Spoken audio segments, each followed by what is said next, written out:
Hello, I'm Adriana Cali, and today I will be presenting a social media crisis starring Starbucks.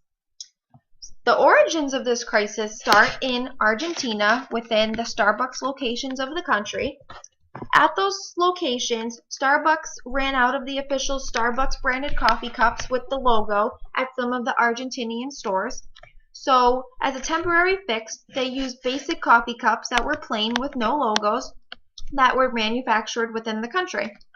They took a response to Twitter and wanted to let the Argentinian customers know about the situation, and they wanted to apologize.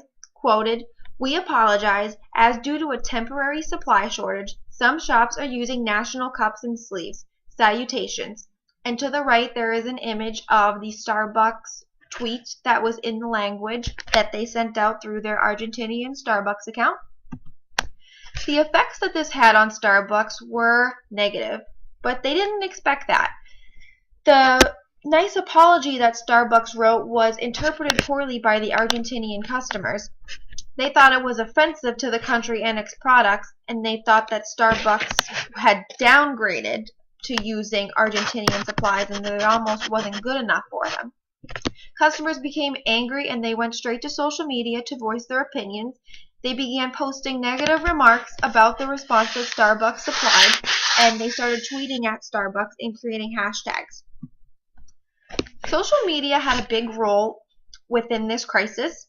Social media broadcasted the message over Twitter, which Starbucks had intended for the apology to be public. They wanted to make sure that everyone across the country knew of the situation and that they had an explanation for it. But the context of this message caused it to backfire greatly, which they didn't expect. The situation also escalated because of social media with the ability to share and retweet.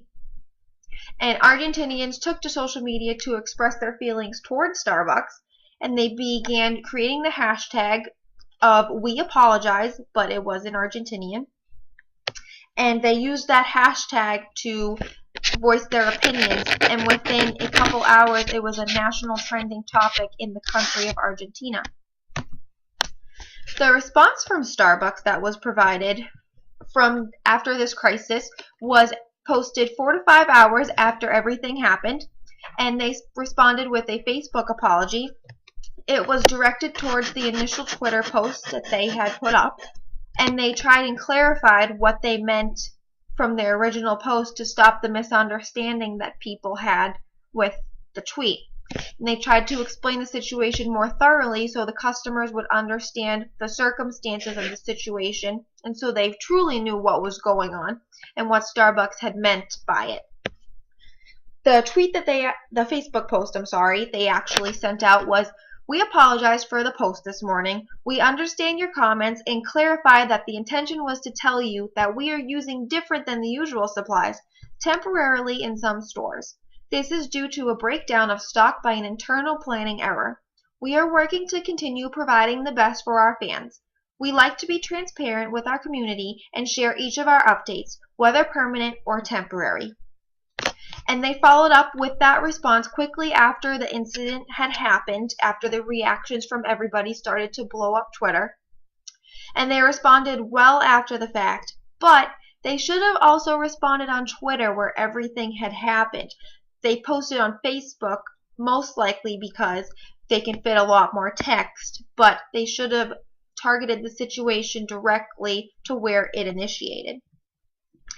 As for what I think I would have done if I was in the situation, was review the post that caused all of the problems.